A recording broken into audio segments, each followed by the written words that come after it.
Hello, my name is Octavia Alexandru.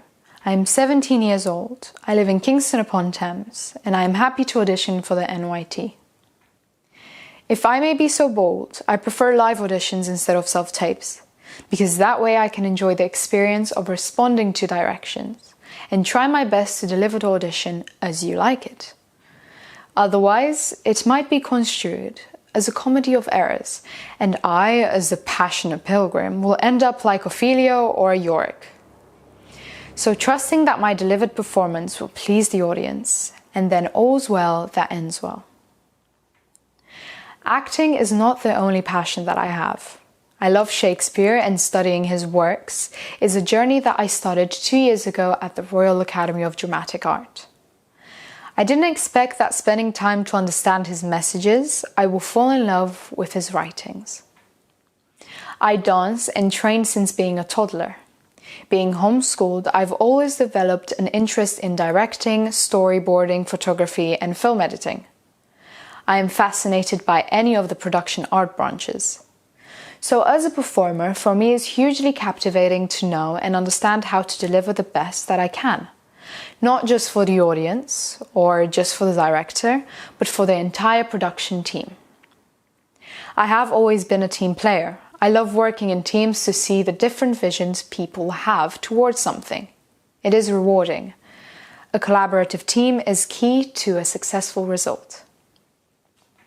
I am working hard, and if I am lucky to learn from the best, skills that one day will complete me as an artist. That is my goal and blessing. My monologue choice is Phoebe from As You Like It by William Shakespeare.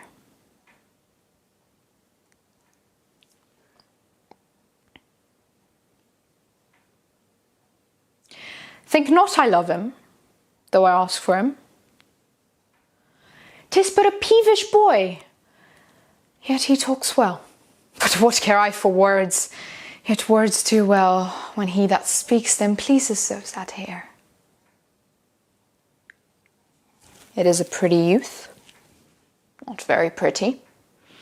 But sure, he's proud, and yet his pride becomes him. Oh, he'll make a proper man. The best thing in him is his complexion, and faster than his tongue did make offence, his eye did heal it up. He's not very tall, yet for his years he's tall. His leg is but so, and yet 'tis well. There was a pretty redness in his lip, a little riper and more lusty red than that mixed in his cheek. 'Twas just the difference betwixt the constant red and mingled damask. Oh, there be some women, Sylvius. Had they marked him in parcels as I did, would have gone near to fall in love with him. But for my part, I love him not, nor hate him not. And yet I have more cause to hate him than to love him. For what had he to do to chide at me? He said mine eyes were black, and my hair black, and now I am remembered, scorned at me. I marvel why I answered not again.